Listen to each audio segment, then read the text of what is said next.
Valerie Wheeler and I'm here today with EirGrid, official timing partner of the GAA. Today we're here with Paul Finlay to get to know a bit about him, his community, his life and career. Paul, you're a Ballybay man. Can you tell us in a couple of words what Ballybay is like? Yeah, Ballybay is a great place. It's a small town. Some people might call it a village, but it's a town for us.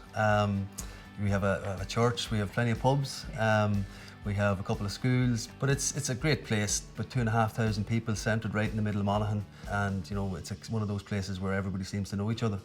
Can you tell us maybe a bit about life going up there in the 80s and 90s and what you got up to? Yeah, you know, I have very fond memories of growing up in Ballybay. You know, it was very relaxed.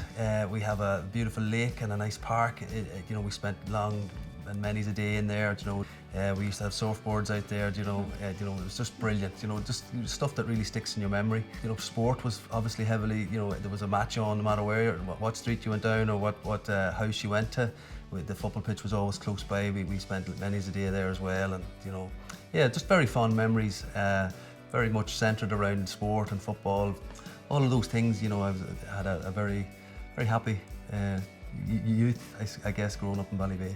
Amazing. You mentioned there that, you know, there was surfing, like there was other sports, like not many people would know that there's the likes of surfing there, but it was so intertwined with GAA, but the community did have other things to offer. Yeah, well, it wasn't surfing now, it's a lake now, you wouldn't do much surfing, but there was windsurfing, I guess, for the older people, but we were literally standing on a surfboard playing shaky to see who would fall off first. But yeah, look, the GAA was the main thing, but there was opportunities. I would have trialled, you know, soccer and rugby. I enjoyed those sports. I enjoyed having a little dabble at them, but I guess, you know, having spent maybe a few months or a couple of winter months doing them, the passion for it just wasn't there, just wasn't in me, like, you know, and I just, you know, eventually got to 14, 15, 16, you know, I knew that it was just GAA that was the love for me, and that's probably where I centred my focus then after that.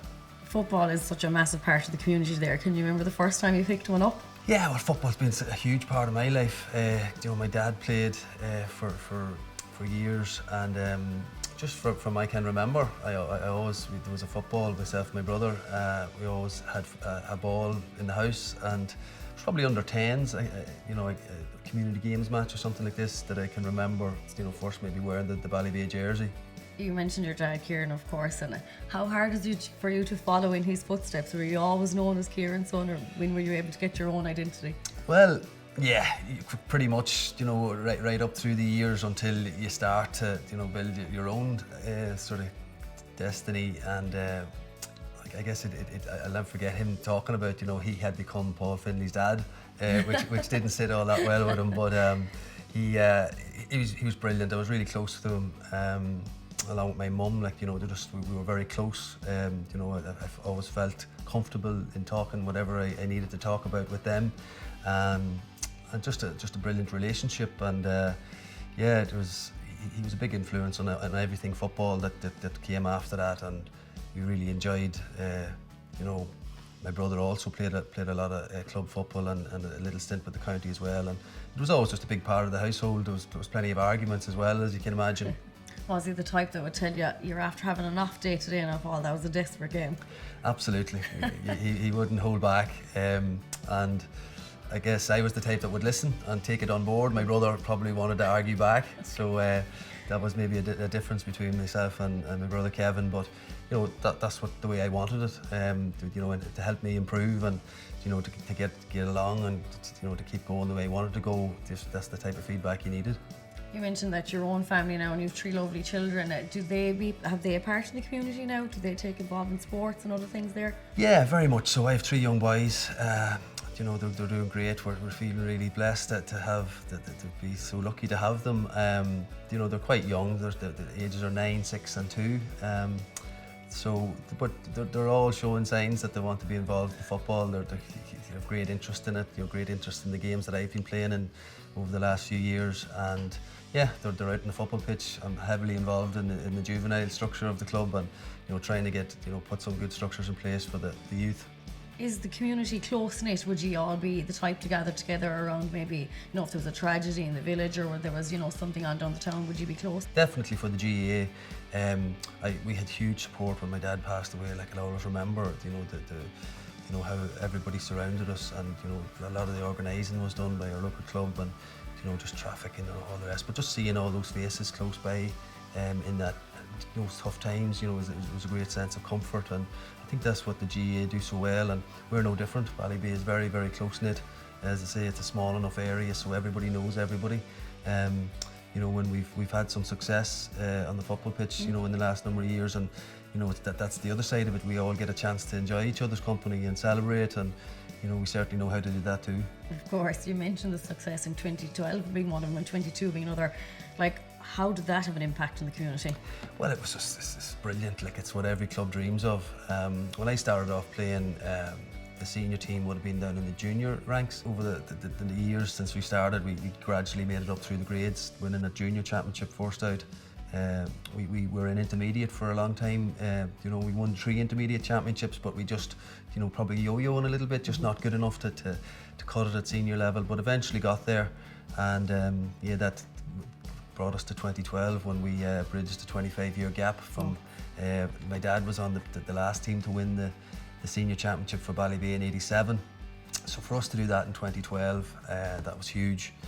Paul, you mentioned the professional side of things. Were you ever tempted to do something like it? Yeah, well, it's always in the back of your mind, you know, is there an opportunity to play a sport at a professional level? I did get the opportunity to play in Australia with a lesser team in the AFL, you know, just to train with them for a couple of months. I think it was in their pre-season. It was a great experience, but not something that stuck with me. If you like, I was still longing to get home and, you know, just get playing back with Monaghan. So it was short-lived, but a good experience all the same. People in their careers with football have highs and lows. Can you maybe mention a high and a low for us? The highs are obviously the victories. You know, we have had some great victories both from Monaghan and Ballybay. You know, I've mentioned some of the club success. We won 2 Ulster Club or Ulster titles with Monaghan in 13 and 15. Great, you know, times for Monaghan. We hadn't won an Ulster Championship since 1988, so it was a long sort of, you know, time where Monaghan people were starved of any success. And you know, we just got a great group of people together, a good manager, and you always need a little bit of luck. And we were at a pretty low ebb at the time, and you know, there was a lot of bumps on the road. We had some good days out, you know, but we were struggling for consistency. So there was a lot of frustration along the way where we, you know, we expected more of ourselves and probably just didn't get the performance that we needed. And you know, there was 2003 was my debut. We beat the All-Ireland champions at the time, Armagh, but the following year they beat us by 15 points in the Ulster Championship. So that was a big letdown for us, and it was something that got us, you know, back on the ground again and thinking, okay guys, we haven't arrived here, we have a lot to do. And I guess, you know, that's what happens in sport. You have to take the good with the bad and just keep trying to improve. And what an amazing county career that was for you. But looking back on that time, what values did you take on board both on and off the pitch? Yeah, I was just working hard, I think, is the main thing. You know, no matter what coach I had all down the years, like, you know, work rate and, you know, having the right values on the football pitch. You know, you obviously had to have discipline, you know, both on the pitch and off the pitch, in how you manage your life and looking after yourself. So disciplined and working hard are 2 big things that I always try to think about. And as my kids grow up now, I'll be trying to instill a bit of that into them, because they're huge parts of anybody's life, and if they can abide by those 2 things, then they shouldn't do too bad. And finally, Paul, what is the best piece of advice that's been ever given to you, and like, how have you taken that on board with life? Clap on the back is only an arm's length away from the kick on the arse.